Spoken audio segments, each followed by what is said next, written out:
Selamat pagi semua teman-teman, bagaimana kabarnya? Semoga masih dalam keadaan sehat walafiat dan selalu dalam perlindungan Allah Subhanahu wa taala dari wabah Covid-19 ini. Amin, amin ya rabbal alamin. Jadi pada video ini saya akan mempresentasikan mengenai tentang teks biografi George Sand sesuai dengan kadi pembelajaran kita pada saat ini.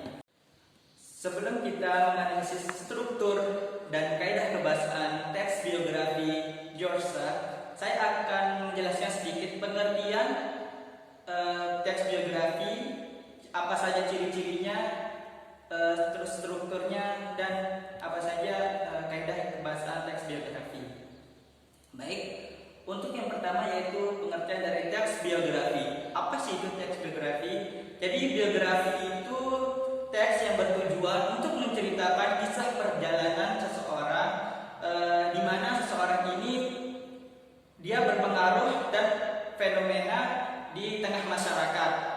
Nah, jadi itu adalah pengertian dari teks biografi. Sudah jelas kan teman-teman?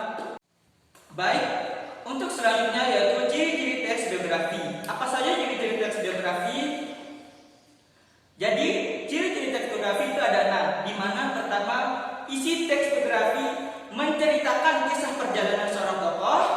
Kedua, teks biografi menggunakan kaidah kebahasaan seperti kata rujukan, kata kerja, kata hubung, aktivitas, dan tempat dan waktu.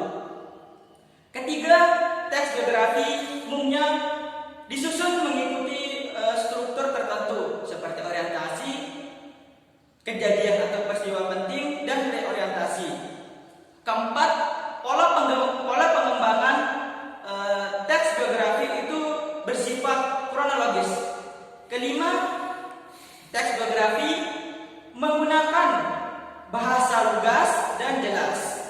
Dan terakhir yaitu keenam, struktur teks biografi itu haruslah jelas dan tidak membingungkan pembaca. Baik, jadi itulah 6 ciri-ciri teks biografi. Jadi untuk yang selanjutnya yaitu struktur teks biografi. Struktur teks biografi itu ada 3. Yang pertama orientasi, yang kedua kejadian atau peristiwa penting, dan yang ketiga yaitu reorientasi. Jadi yang pertama yaitu orientasi. Orientasi itu pengenalan tokoh. Orientasi pada bagian awal harus memperkenalkan tentang gambaran seorang tokoh di bagian awal teks biografi tersebut. Yang kedua yaitu kejadian atau peristiwa penting, berisi rangkaian peristiwa yang disusun secara kronologis menurut urutan waktu yang meliputi kejadian-kejadian utama yang dialami sang tokoh. Yang ketiga yaitu reorientasi. Reorientasi ini menutup dari teks biografi. Reorientasi ini bersifat opsional, dalam arti boleh ada, boleh juga tidak ada di dalam teks biografi. Jadi itulah struktur dari teks biografi. Jadi untuk selanjutnya yaitu apa saja kaidah kebahasaan dari teks biografi. Kaidah kebahasaan di teks biografi itu yaitu ada kata hubung, kata rujukan, kata kerja, kata aktivitas, tempat, waktu, kata sifat, kata ganti atau pronomina. Jadi itulah kaidah kebahasaan dari teks biografi. Baik, kita akan menuju ke intinya yaitu menganalisis struktur dan kaidah kebahasaan. Jadi di sini ini adalah hasil analisis saya dan saya akan memberitahu kepada teman-teman di bagian mana saja struktur dan kaidah kebahasaan teks biografi George Sand. Jadi yang pertama yaitu struktur dari teks biografi. Jadi di sini saya akan membacakan pada bagian mana saja orientasi, peristiwa penting, dan reorientasinya. Yang pertama yaitu orientasi. Orientasi, ia dikenal sebagai sang jenis dari Papua. Salah satu mutiara dari Papua, Septinus George Sand, lahir dari Manokwari pada 22 September 1986. Sejak kecil, dia sering tinggal berpindah-pindah mengikuti orang tuanya. Bahkan, tak jarang dia hidup terpisah dari orang tua. Septinus Georgia adalah seorang pemenang lomba First Step to Nobel Prize in Physics pada tahun 2004 dari Indonesia. Makalahnya berjudul Infinite Triangle and Hexagonal Lattice Networks of Identical Resistors. Bahkan rumus penghitung hambatan antara dua titik rangkaian resistor yang ditemukannya diberi nama sendiri, yaitu Georgia Formula. Prestasi pemuda berusia 19 tahun ini sangat membanggakan. Rumus yang ditemukannya berhasil memenangkan First Step to Nobel Prize in Physics, yang itu mengungguli ratusan paper dari 70 negara yang masuk ke meja juri. Para juri yang terdiri dari 30 jawara fisika dari 20 negara itu hanya membutuhkan waktu 3 hari untuk memutuskan pemuda 17 tahun asal Jayapura ini mengondor emas. Jadi itulah orientasi di teks biografi Georgia. Pada orientasi itu pada bagian awal pengenalan tokoh seorang Georgia. Orientasi ini bertujuan memperkenalkan pembaca terhadap pentingnya sebuah tokoh yang akan dibahas dalam teks biografi tersebut. Maka dari itu, orientasi itu awalnya sebaiknya dibuat dengan semenarik mungkin agar masyarakat itu tertarik untuk menyelami lebih lanjut terkait tokoh ini. Yang selanjutnya yaitu kejadian atau peristiwa penting. Jadi yang mana saja peristiwa penting yang di dalam teks biografi Georgia itu. Peristiwa penting. Septinus Georgia lahir dari keluarga sederhana. Ayahnya Silasa adalah kepala desa kehutanan Teminabuhan. Seorang oge lebih senang menyebut ayahnya petani ketimbang pegawai. Sebab untuk memenuhi kebutuhan hidup sehari-hari, Silas dibantu istrinya Nelce Ekova dan kelima anak mereka harus mengolah ladang, menanam umbi-umbian. Kelima anak Silas mewarisi keenceran otaknya. Silas adalah lulusan sekolah kehutanan menengah atas tahun 1969, sebuah jenjang pendidikan yang tinggi bagi orang Papua kala itu. Jadi Georgia itu dia lahir dari keluarga sederhana itu, dan dia lulusan dari sekolah menengah atas, di mana itu sebuah jenjang pendidikan yang tinggi bagi orang Papua. Yang kedua, ia bertutur karena minimnya ekonomi. Jadi itu yang pertama. Yang kedua, ia bertutur karenanya minimnya ekonomi keluarga. Oge sering tidak masuk sekolah ketika SD hingga SMP. Jarak dari rumah ke sekolah itu sekitar 10 km. Oge harus naik taksi, angkutan umum dengan ongkos 1.500 sekali jalan. Itu berarti 3.000 pulang pergi. Tidak bisa jajan, untuk naik taksi saja mama sering tidak punya uang. Kalau Oge mau makan harus pulang ke rumah katanya. Jadi topik kedua ini, ekonomi keluarganya Georgia itu sangat minim. Bahkan Georgia ini atau sering dipanggil Oge itu sering tidak masuk sekolah karena minimnya ekonomi keluarga dan penghasilan dari orang. Yang ketiga yaitu selepas SD dan SMP yang kerap diwarnai bola sekolah itu, Oge diterima di SMUN 3 Upper Jayapura. Ini adalah sekolah unggulan milik pemerintah daerah yang menjamin semua kebutuhan siswa, mulai dari seragam, uang saku hingga asrama, kausan intelektualnya seperti menemukan UAC di sini. Ia mulai mengenal internet. Dari jagat maya ia mendapat macam-macam teori, temuan dan hasil penelitian dari pakar fisika dunia. Jadi keenceran otaknya Georgia ini sehingga ia bisa masuk ke SMUN 3 Bubar Jayapura. Jadi ini adalah sekolah unggulan milik pemerintah daerah yang dimana udah menjamin kebutuhan siswa mulai dari seragam, uang saku hingga asrama. Yang keempat yaitu kebinekaan otak mutiara hitam dari timur Indonesia ini mulai bersinar ketika pada tahun 2001 ia menjuarai lomba olimpiade kimia tingkat daerah.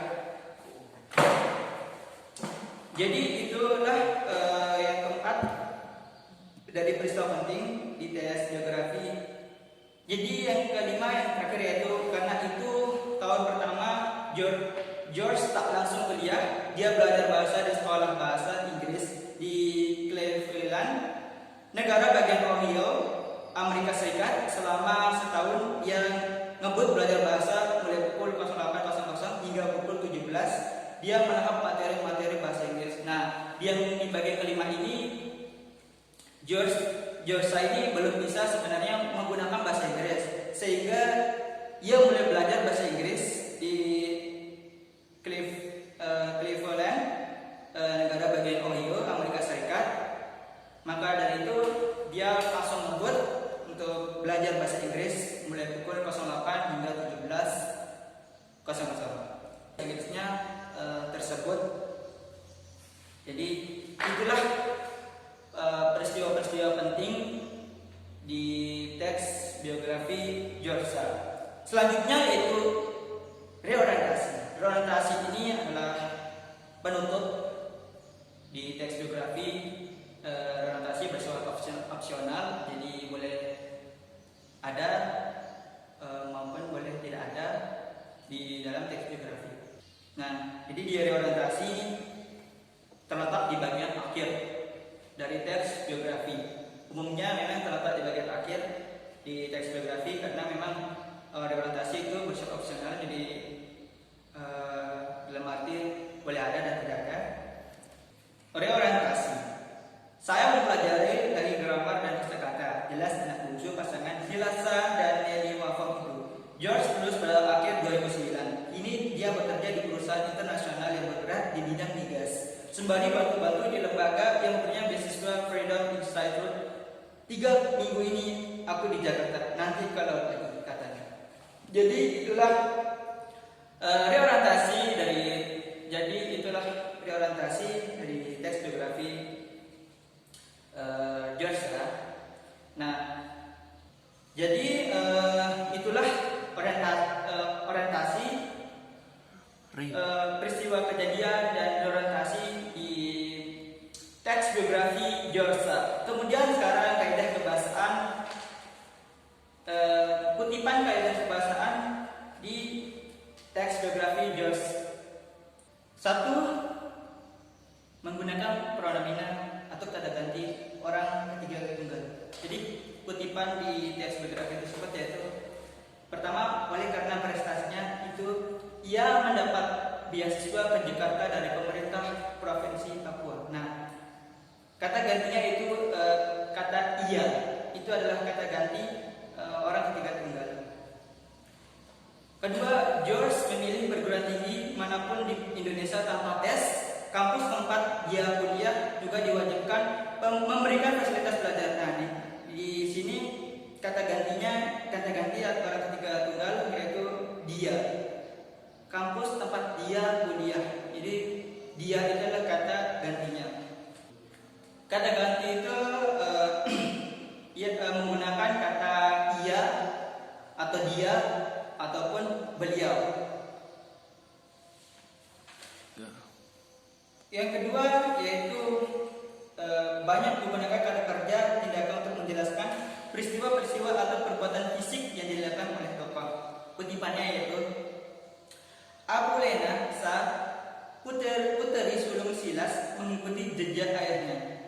Mengikuti itu adalah kata kerja. Dan yang kedua yaitu namun mamanya melarang putera bungsunya berangkat ke ibu kota. Prestasi rupanya membutuhkan sedikit kenakalan dan kenekatan. Untuk kata kerjanya di sini bagiannya itu pada bagian melarang. Mamanya melarang. Melarang itu adalah kata kerja, perbuatan atau kata kerja untuk menjelaskan peristiwa-peristiwa atau yang dilakukan oleh tokoh. Kata kerja itu ada 3 jenis. Yang pertama ada kata kerja material, kata kerja pasif, dan kata kerja mental. Kata kerja material itu kata kerja yang menyatakan tindakan atau menunjukkan aktivitas atau perbuatan fisik atau peristiwa dan dilakukan oleh tokoh.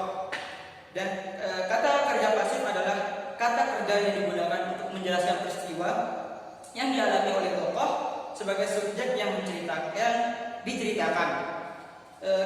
Yang terakhir yaitu kata kerja mental adalah kata kerja yang berhubungan dengan aktivitas mental dalam rangka pengembaraan peran tokoh. Jadi yang tadi itu adalah yang di teks biografi Joshua itu menggunakan kata kerja material atau menyatakan tindakan atau menunjukkan aktivitas atau perbuatan fisik peristiwa yang dilakukan oleh tokoh. Ketiga, banyak menggunakan kata adjektif untuk memberikan informasi secara rinci tentang sifat-sifat tokoh. Kutipannya yaitu prestasi pemuda berusia 19 ini sangat mengagumkan.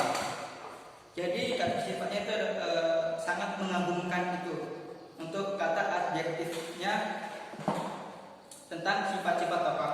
Yang kedua yaitu adalah semua anak mama tidak manja dengan uang. Sebab kami tidak punya uang, puter mamaner.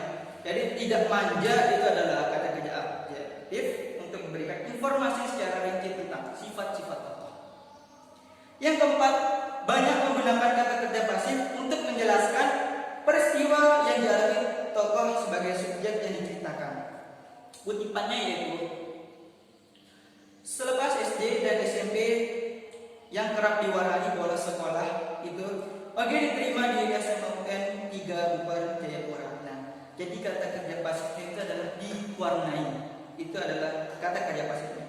Yang kedua yaitu rumus yang ditemukannya berhasil memenangkan First Nobel Prize in Physics yang mengungguli ratusan paper dari 70 negara yang masuk ke meja ini. Nah, untuk kata pasifnya di bagian ini adalah ditemukannya. Tadi itu ditemukannya itu adalah kata kerja pasif untuk menjelaskan peristiwa yang dialami tokoh sebagai subjek yang diceritakan. Yang kelima yaitu banyak menggunakan kata kerja yang berhubungan dengan aktivitas mental dalam rangka penggambaran peran tokoh. Kutipannya yaitu prestasinya di bidang fisika yang menurut sebagai anak muda ini mengapa bukan semata-mata karena ia menggilai ilmu yang menurut sebagian anak muda rumit ini. Jadi untuk kata kerja dengan aktivitas mental itu pada bagian menggilai itu adalah kata kerja kata kerja yang berhubungan dengan aktivitas mental menggilai. Yang kedua yaitu adalah ini adalah sekolah unggulan milik pemerintah daerah yang menjamin semua kebutuhan siswa mulai dari seragam, uang saku hingga asrama. Jadi menjamin adalah kata kerja yang berhubungan dengan aktivitas mental dalam rangka penggambaran peran tokoh. Tadi sudah saya jelaskan dari masing-masing setiap pengertian kata kerja. Ada kata kerja mental, kata kerja pasif, dan kata kerja material. Untuk yang keenam yang terakhir di kaidah kebahasaan teks geografi George yaitu banyak menggunakan kata sambung, kata depan ataupun nomina yang berkenaan urutan dengan waktu. Kutipannya itu selepas SD dan SMP yang kerap diwarnai bolos sekolah itu diterima di SMA UN 3 Bubar Jayapura. Nah, jadi di situ ada selepas itu urutan dengan waktu, selepas, sesudah, dan lain-lain. Setelah. Kedua yaitu ia baru memberitahu niatnya kepada mama tercinta sesaat sebelum menaiki tangga pesawat. Nah, sebelum adalah kata urutan dengan waktu atau nomina yang berkenaan urutan dengan waktu. Tadi udah saya sebutkan seperti selepas, sesudah, sebelum, setelah, dan lain-lain. Baik, jadi itulah mengenai tentang teks biografi George Shah ataupun KD kita pada saat ini. Mohon maaf jika ada kata-kata saya yang salah, mohon dimaafkan dan dimaklumi. Sekian dari saya. Assalamualaikum warahmatullahi wabarakatuh.